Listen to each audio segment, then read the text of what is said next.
Namaste. Kapha Dosha balancing.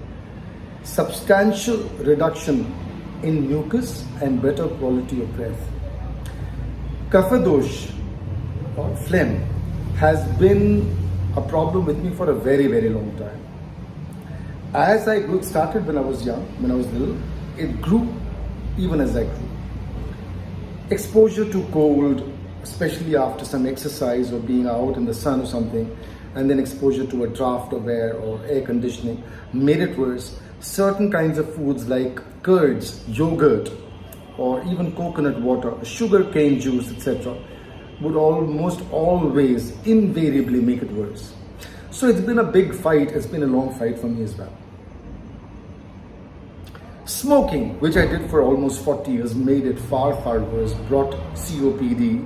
COPD is in some ways like a cousin or a brother to any kapha related issues. The body produces a lot of phlegm for its own reasons. I've read figures that go like in excess of liter of phlegm.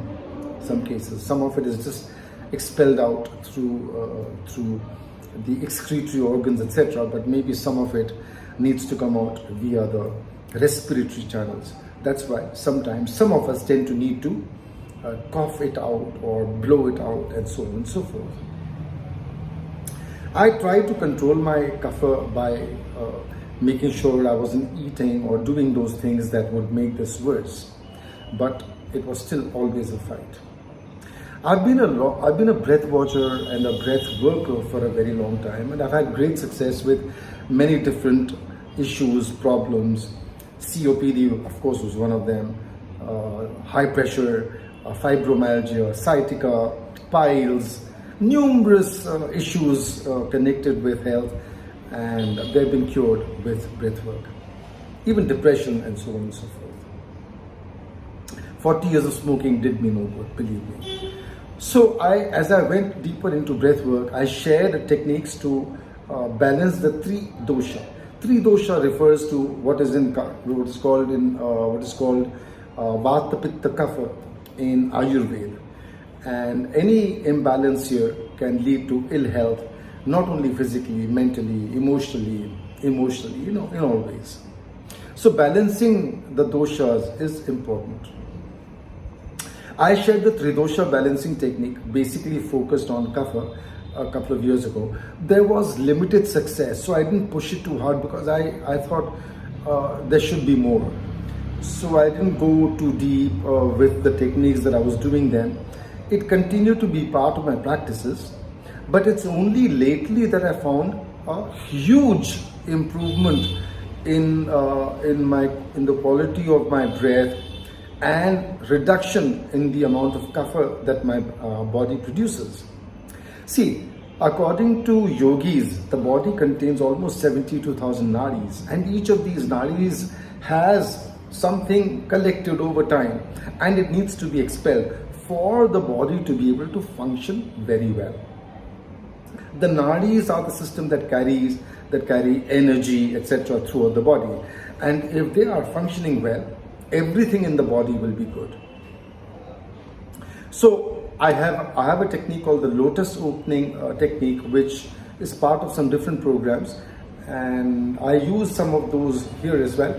But what I'm going to share with you is a very, very simple thing, which is ghee. Ghee is that clarified butter that we use in India for cooking, for food, etc. But it's also used as a medicinal thing for different things, with different conditions and so on.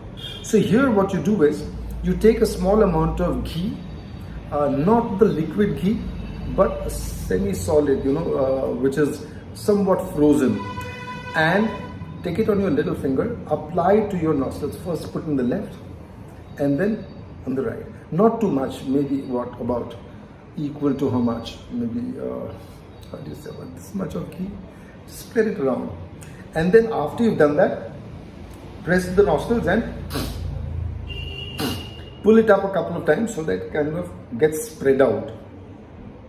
Now the logic is very simple. Ghee is supposed to be very good. In Ayurveda, nasya, practices of nasya are highly recommended. So in that sense, it's part of it. But after you do this, you can practice chanting or humming.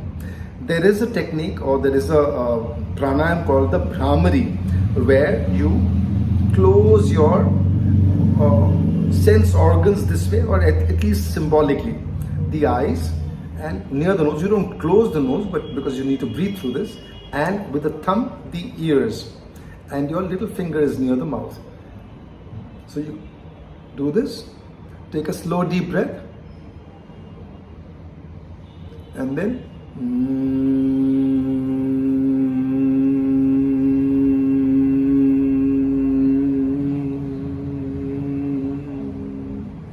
again.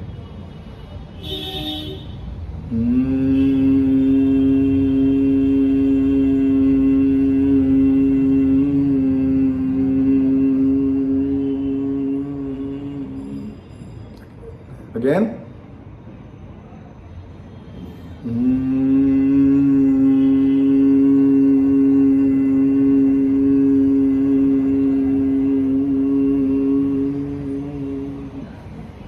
So continue doing this for about half an hour if you can.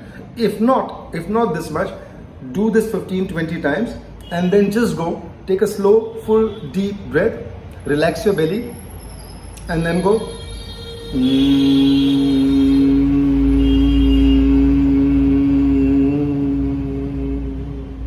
Or if you like, you can do an om or an om.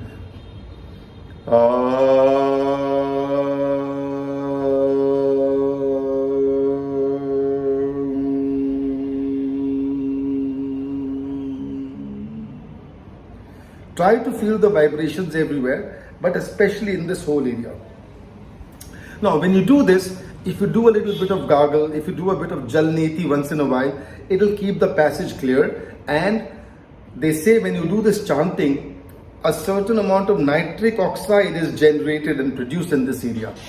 This nitric oxide that is produced here helps to dilate the nadis, the different vessels, and so on, which means the fluid movement becomes easier and better. So blockages get clear. That is one advantage. I feel when you add the ghee here, for some reason when you do the chanting, maybe it causes release of a certain molecule, which in a way fights anything or all those things that are responsible for creation of phlegm in the body, phlegm or mucus in the body. So as you continue to do this, see, I do this practice thrice a day. In the morning before I go for my walk, etc. Then after my shower and bath, etc. And then once before I go to bedtime. So you can do it twice or thrice, or as many times as you like. And then do about half an hour of this chanting. Believe me, your breathing will become definitely much better, much easier, much smoother.